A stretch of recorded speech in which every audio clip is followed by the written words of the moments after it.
Hello दोस्तों, मैं doctor Rakesh Singh ज्ञान गंगा यूट्यूब चैनल में आप लोग का स्वागत करता हूं। दोस्तों, मैं आशा करता हूं कि आप लोग स्वस्थ होंगे, अच्छे से पढ़ाई कर रहे होंगे।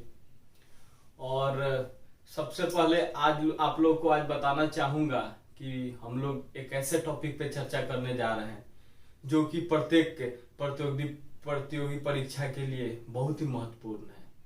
जैसे आप लोग जानते होंगे, राज्य का नीति निर्देशक जो तत्व है, ये सभी परीक्षा में पूछा जाता है। इससे क्वेश्चन लगभग सभी परीक्षाओं में इससे क्वेश्चन आते हैं। तो बिना देर किए हुए दोस्तों, हम लोग स्टार्ट करते हैं राज्य के नीति निर्देशक तत्व। सबसे पहले मैं आप लोगों को बताना चाहूंगा दोस्तों कि राज्य का नीति निर्देशक तत्व के बारे में। जैसे राज्य का जो नीति निर्देशक तत्व है, इसका उल्लेख हमारे संविधान के भाग 4 के अनुच्छेद 36 से लेकर 51 तक में किया गया है। ये हमारे संविधान का एक प्रमुख विशेषता है और इसे हम आयरलैंड के संविधान से लिया गया है। ठीक है। एक और रोचक बात बताऊंगा दोस्तों कि ये जो नीति निर्देशक तत्व है, ये भारत और आयरलैंड के संविधान के अलावा दुनिया के किसी भी संविधान में इसका उल्लेख नहीं है। ठीक है दोस्तों, इसका केवल उल्लेख भारत और आयरलैंड के संविधान में ही है, बाकी दुनिया के किसी भी संविधान में इसका उल्लेख नहीं है। ठीक है दोस्तों, तब हम स्टार्ट करते हैं राज्य के नीति निर्देशक तत्व के बारे में। पहला जो इसका आर्टिकल है वो 36। इसमें क्या कहा गया है? 36 में कहा गया है कि इसमें परिभाषा है, इसका दिया हुआ है। जैसे आर्टिकल 12 में राज्य का परिभाषा दिया हुआ है, उसी तरह इसमें भी परिभाषा दिया है राज्य का। और इसमें नीति निर्देशक तत्व के बारे में, जैसे परिभाषा के बारे में दिया गया। 37 का बात करेंगे दोस्तों, तो 37 में कहा गया है कि जो नीति निर्देशक तत्व है ना, कि ये न्यायालय में परिवर्तनीय नहीं है और जो ये प्रशासन का मूल्य है। कहा गया कि न्यायालय में परिवर्तनीय नहीं है, लेकिन ये प्रशासन का मूल्य है और कानून बनाते समय प्रत्येक राज्य को इसको लागू करना चाहिए। यानी ये कर्तव्य, प्रत्येक राज्य का एक कर्तव्य है कि कानून बनाते समय इसको लागू करें। ठीक है। अब हम लोग बात करेंगे 38 के बारे में। ठीक है। 38 में क्या दिया हुआ है कि राज्य लोक कल्याण के दिशा में कार्य करेगा तथा अवसर प्रतिष्ठा और के असमानता को दूर करने का प्रयास करेगा। आर्टिकल 39 सबसे इंपॉर्टेंट, सबसे ज्यादा क्वेश्चन इस आर्टिकल से लगभग ये VVI, इसको दोस्तों मान लीजिए ये VVI है। ठीक है।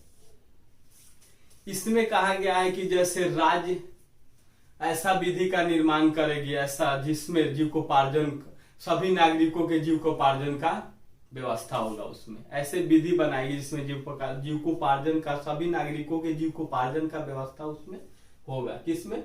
39 के A में। अब 39 के B और C सबसे इंपॉर्टेंट है। B में कहा गया है संसाधनों का समान वितरण। 39 B में कहा गया संसाधनों का समान वितरण, और C में कहा गया है दोस्तों संसाधनों का कुछ ही हाथों में अहितकारी संकेंद्रण न हो। D में कहा गया है कि स्त्री और पुरुषों के समान कार्य के लिए समान वेतन। E में कहा गया है कि हाँ, तो दोस्तों हम बात कर रहे थे कि ये जो आपका है D में कहा गया है कि जो स्त्री और पुरुषों के समान कार्य के लिए समान वेतन का बात किया गया। E में कहा गया है कि किसी भी नागरिक को उसके योग्यता के विपरीत कार्य करने के लिए बाध्य न किया जाए। किसी भी नागरिक को मजबूरी वश या उसके योग्यता के विपरीत काम करने के लिए बाध्य नहीं किया जाए। और जो है F में कहा गया है कि बच्चों के समुचित विकास के लिए राज्य कार्य करेगा। अब हम लोग बात करते हैं आर्टिकल 40। आर्टिकल 40 के बारे में आप लोग जानते होंगे। इसमें पंचायती राज व्यवस्था की बात की गई है। जैसे 73वें 74वें संविधान संशोधन जो आप लोग जानते हैं, इसको लागू किया गया। जैसे पंचायती राज व्यवस्था के लिए 41 में कहा गया है कि शिक्षा और लोक सहायता पाने का अधिकार। काम, शिक्षा और लोक सहायता पाने का अधिकार किसमें है? 41 में। राज्य अपने सामर्थ्य के अनुसार नागरिकों को ये अधिकार उपलब्ध कराने का मतलब कोशिश करेगा। ठीक है, तो इसमें लोक सहायता किस पाने का अधिकार किसको है, तो उसमें है आपको बेरोजगार, निःशक्त व्यक्ति यानी विकलांग और वृद्ध, ये लोग लोक सहायता पाने का अधिकार है। 41 में इसके कहा गया। अब हम लोग दोस्तों आएंगे 42 में। 42 में क्या कहा गया है, काम का मनोचित दशा और मातृत्व सहायता उपलब्ध कराने का प्रयास क्या राज करेगा। काम का मनोचित दशा और मातृत्व यानी प्रसूति जो सहायता होता है उसको उपलब्ध कराने का प्रयास कौन करेगा, राज करेगा। और आते हैं हम 43 में। 43 में कहा गया है कि कामगारों जो होते हैं के लिए न्यूनतम मजदूरी और कुटीर उद्योग के विकास के लिए राज्य प्रयास करेगा। क्या, कामगारों के लिए न्यूनतम मजदूरी यानी जो कामगार हैं उनके लिए जो न्यूनतम मजदूरी और कुटीर उद्योग के विकास के लिए राज्य कार्य करेगा। अब हम लोग आते हैं दोस्तों 44 पे, ये बहुत इंपॉर्टेंट है। ठीक है, इसमें कहा गया है कि समान नागरिक संहिता, अभी भी हमारे देश में समान नागरिक संहिता लागू नहीं हुआ, लेकिन इसके लिए शुरू से ही प्रयास की, बहुत दिनों से प्रयास किया जा रहा है, लेकिन अभी तक इसको हम लोग मूर्त रूप नहीं दे पाए। हम बताना चाहेंगे कि समान नागरिक संहिता होता क्या है दोस्तों। समान नागरिक संहिता होता है कि जैसे विवाह, संपत्ति, उत्तराधिकार, ये जो अधिकार होते हैं ना, प्रत्येक जो धर्म में ये अलग अलग होते हैं। अभी तक जैसे हिंदू धर्म में विवाह और उत्तराधिकार का अधिकार अलग है, वहीं आपका जैन सिख हो गया, बौद्ध हो गया, ये हिंदू धर्म जैन बुद्ध सिख इन तीनों में एक जैसा ही है। ठीक है, और ईसाई में अलग है विवाह और उत्तराधिकार का नियम, वहीं मुस्लिम धर्म में विवाह और उत्तराधिकार का नियम अलग ही है। जैसे मुस्लिम धर्म में एक व्यक्ति 4 विवाह कर सकता है, और एक और है कि तलाक दी गई जो औरत है उसको, जैसे मुस्लिम पर्सनल लॉ है, एक मुस्लिम पर्सनल लॉ है, तो उसमें मुस्लिम पर्सनल लॉ में जो मुस्लिम पर्सनल लॉ है उसके अनुसार तलाक दी गई महिलाओं को पति द्वारा, तलाक दी गई महिलाओं को पति द्वारा जो भत्ता दिया जाता है निर्वाह के लिए, वो नहीं दिया जाएगा। जैसे पति द्वारा क्या है, इसमें सीधा कहा गया है कि मुस्लिम पर्सनल लॉ द्वारा कहा गया है दोस्तों कि तलाक दी गई महिलाओं को पति द्वारा गुजारा भत्ता देने का कोई प्रावधान नहीं है, यानी पति कोई गुजारा भत्ता उनको नहीं देगा। तो इन्हीं सब चीजों को देखते हुए ये नियमों को जैसे समाप्त कर एक समान नागरिक संहिता लागू करने का बात कब से हमारे देश में चल रहा है। तो आपको मैं बताना चाहूंगा, जब हमारे संविधान का निर्माण हो रहा था तो संविधान सभा के जो सदस्य थे उन लोगों में जो समान नागरिक संहिता को लागू करने के लेके मतभेद था, एक मत बन ही नहीं पाया। इसीलिए उन लोगों ने क्या किया कि जो समान नागरिक संहिता यानी इसको क्या किया गया कि नीति निर्देशक तत्व के आर्टिकल 44 में इसको रखा गया। क्यों 44 में रखा गया, आप लोग को पता ही होगा कि जो नीति निर्देशक तत्व है ये न्यायालय में परिवर्तनीय नहीं है, यानी इसे लागू कराने के लिए कोई भी व्यक्ति न्यायालय में याचिका दायर नहीं कर सकता है। इसीलिए समान नागरिक संहिता को नीति निर्देशक तत्व के में आपको आर्टिकल 44 में शामिल किया गया। क्लियर हो गया ना दोस्तों, ठीक है। अब हम बात करते हैं आर्टिकल 45 में। जो आर्टिकल 45 है इसमें 6 वर्ष के बच्चों के देख रेख और उसके शैक्षणिक विकास के लिए राज्य कार्य करेगा। ये 86वां संविधान संशोधन 86 संविधान संशोधन जो है ना दोस्तों 2002 में इसको लागू जोड़ा गया इसमें, ठीक है। अब आता तो 45 के बाद दोस्तों हम लोग बात करेंगे 46 में। 46 में प्रावधान किया गया है दोस्तों कि जो हमारा SC ST तथा अन्य जो पिछड़ा वर्ग है, कमजोर वर्ग हैं, उनके शैक्षणिक एवं आर्थिक विकास के लिए राज्य प्रयास करेगा। क्या है 46 में जो हमारे राज्य है ST SC जो ST SC जो है और आपको अन्य पिछड़ा वर्ग है या कमजोर वर्ग है उनके शैक्षणिक और आर्थिक विकास के लिए राज्य प्रयास करेगा। अब हम लोग बात करेंगे 47 में। 47 में कहा गया है कि राज्य अपने नागरिकों के पोषाहार एवं जीवन स्तर को सुधारने के लिए प्रयास करेगा। क्या करेगा राज्य 47 में? अपने नागरिकों के पोषाहार एवं जीवन स्तर में सुधार करने के लिए प्रयास करेगा। इसी के लिए मादक पदार्थों के उपयोग पे प्रतिबंध लगेगा, निषेध लगाना है। जैसे मादक पदार्थों के उपभोग पे क्या होगा? प्रतिबंध लगाना है। अब आते हैं 48 दोस्तों। 48 में कहा गया है कि राज्य वैज्ञानिक एवं आधुनिक एवं वैज्ञानिक तरीके से कृषि एवं पशुपालन को बढ़ावा देगा। क्या करेगा राज्य? आधुनिक एवं वैज्ञानिक तरीकों से कृषि के बढ़ावा को कृषि और पशुपालन को बढ़ावा देगा और दुधारू मवेशियों के हत्या पर रोक लगाएगा। किसके हत्या पर? दुधारू मवेशियों के हत्या पर रोक लगाया जाएगा। किस में? 48 में। दोस्तों अब हम लोग बात करेंगे आर्टिकल 49 का। आर्टिकल 49 में कहा गया है कि राष्ट्रीय महत्व के स्मारकों के संरक्षण राज्य करे। राष्ट्रीय महत्व के जो भी स्मारक हैं, स्मारक, उसका संरक्षण का प्रावधान है इसमें। अब आएंगे हम लोग दोस्त 50 में। 50 में आर्टिकल में कहा गया है कि कार्यपालिका और न्यायपालिका के बीच पृथकीकरण का बात किया गया है।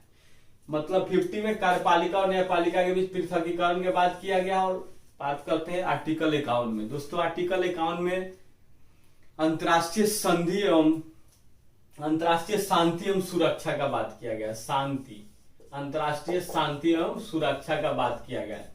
सही है दोस्तों, शांति, सुरक्षा, संधि, सब बहुत सारी चीजें प्रावधान है। डिटेल में जब हम मेंस का क्लास लेंगे तो बताएं। अभी तो प्रीलिम्स का क्लास चल रहा है दोस्तों, तो इसमें बस थोड़ा मतलब कम थोड़ा ही बताया जा रहा है आप लोगों को, जो कि जरूरत है एग्जाम में, जो है अभी नेक्स्ट आने वाले एग्जाम, इस सब में यही सब पूछेगा। अब बात करते हैं कुछ आर्टिकल में जोड़ा गया, जैसे 39 का क। 39 के क में क्या कहा गया है? जैसे निःशुल्क विधिक सहायता की बात की गई है।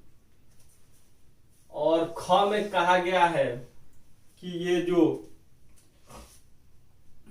39 के ख है, तो उसमें दोस्तों बात किया गया है आप लोग का सहकारी संगठन जो होते हैं उनके गठन का, उनके नियंत्रण का, संचालन का, इस सब का बात ख में कहा गया है 39 ख में। 43 क में कहा गया है दोस्तों, और जो है औद्योगिक जो है ना, उसके कामगारों का प्रबंधन करेंगे। जैसे उद्योगों के प्रबंधन में कामगारों का भाग लेना। जैसे आप लोग का ये 43 के क में उद्योगों के प्रबंधन में कामगारों का भाग लेना, भागीदारी का बात किया गया। 48 क में दोस्तों बात क्या किया गया है? तो इसमें किया गया है कि पर्यावरण का संरक्षण और वन एवं वन जीवों की सुरक्षा, यानी कि पर्यावरण का संरक्षण और वन एवं वन जीवों की सुरक्षा।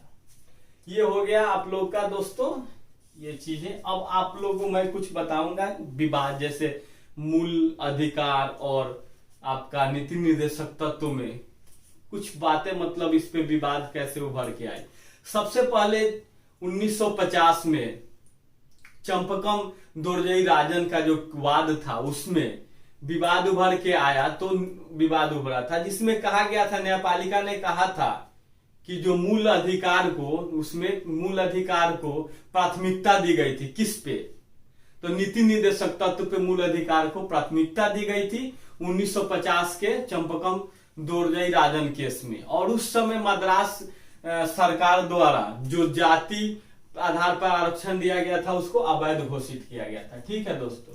फिर इंदिरा गांधी के सरकार में पहली बार 25वें संविधान संशोधन 1971, ठीक है दोस्तों, 1971 में ये कहा गया कि उसमें नीति निर्देशक तत्व को मौलिक अधिकार पे प्राथमिकता दी गई और कहा गया कि नीति निर्देशक तत्व का जो आर्टिकल 39 के बी और सी का जो है वो मूल उसको लागू करने के लिए, जैसे नीति निर्देशक तत्व के आर्टिकल 39 बी को लागू करने के लिए मूल अधिकार के आर्टिकल 14, 19 और 31 का उल्लंघन किया जा सकता है। यानी उसको लागू करने के लिए मूल अधिकार के जो 3 आर्टिकल हैं 14, 19 और 31 का उल्लंघन किया जा सकता है।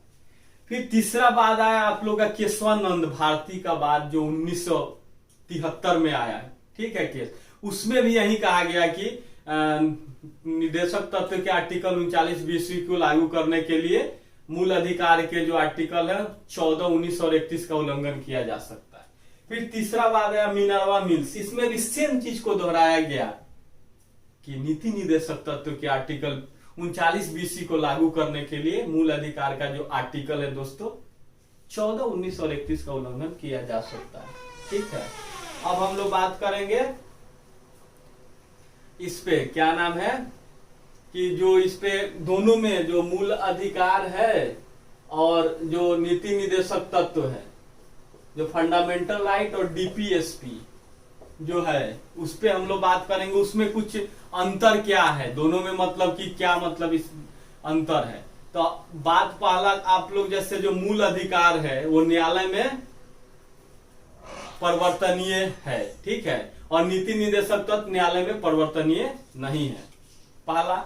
दूसरा ये हुआ कि जो मूल अधिकार है वह क्या है कि एक मूल अधिकार का जो लक्ष्य है वो राजनीतिक लोकतंत्र की स्थापना का लक्ष्य है, जबकि नीति निदेशक तत्व का लक्ष्य है सामाजिक एवं आर्थिक लोकतंत्र की स्थापना करना।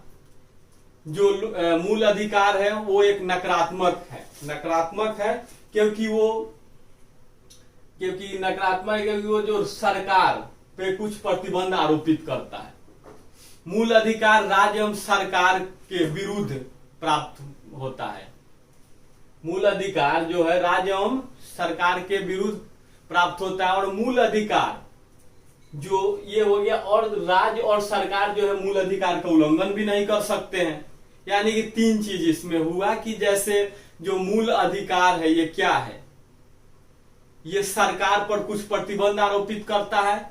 फिर क्या हुआ कि राज्य और सरकार जो है मूल अधिकार का उल्लंघन नहीं कर सकते हैं, ये चीजें, और राज्य और सरकार जो है वो मूल अधिकार का उल्लंघन नहीं कर सकते, हो गया। अब आते हैं कि जो नीति निदेशक तत्व है ये क्या है, ये सकारात्मक है और यह राज्य एवं सरकार को लक्ष्यों को हासिल करने के लिए प्रेरित करते हैं, ठीक है। मूल अधिकार, चौथा पॉइंट, जो मूल अधिकार है सापेक्षिक है, ठीक है, और इस पे संविधान में इस पे कुछ प्रतिबंध लगाए गए हैं, जबकि नीति निदेशक तत्व है इस पे कोई प्रतिबंध नहीं लगाया गया है। अगर सरकार वित्तीय और प्रशासनिक रूप से सक्षम है तो इसे प्रभावी रूप से लागू किया जा सकता है, किसको, डीपीएसपी को, ठीक है दोस्तों।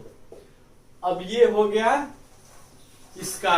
अब दोस्तों अगर मेरा वीडियो आप लोग को अच्छा लगता हो तो चैनल को सब्सक्राइब करें, लाइक करें और कमेंट जरूर करें दोस्तों, क्योंकि कमेंट आप बताएं कि अगर कहीं किसी कोई त्रुटि होती है उसको जरूर बताएं दोस्तों, ताकि हम उसमें सुधार करेंगे और आगे उस अच्छे वीडियो बनाने का कोशिश करेंगे। और हाँ दोस्तों, एक और बात, हमारा जो करंट अफेयर्स का जो क्लास चलता है, आप लोग वहाँ करंट कक्षा से भी देख सकते हैं। हमारे वो भी एक यूट्यूब चैनल है, उसको भी आप लोग सब्सक्राइब करें, वहां से भी न्यूज को, करंट अफेयर्स को व्यू कर सकते हैं। और आप लोग को डेली वाइज हम करंट अफेयर्स भी उपलब्ध करा रहे हैं, और हिस्ट्री का भी क्लास चल रहा है, पॉलिटी का भी क्लास चल रहा है, और आगे दोस्तों इसमें इंग्लिश का भी, ग्रामर का और स्पोकन का भी क्लास स्टार्ट किया जाएगा। चलिए दोस्तों, आप लोगों को बहुत बहुत धन्यवाद, नमस्ते।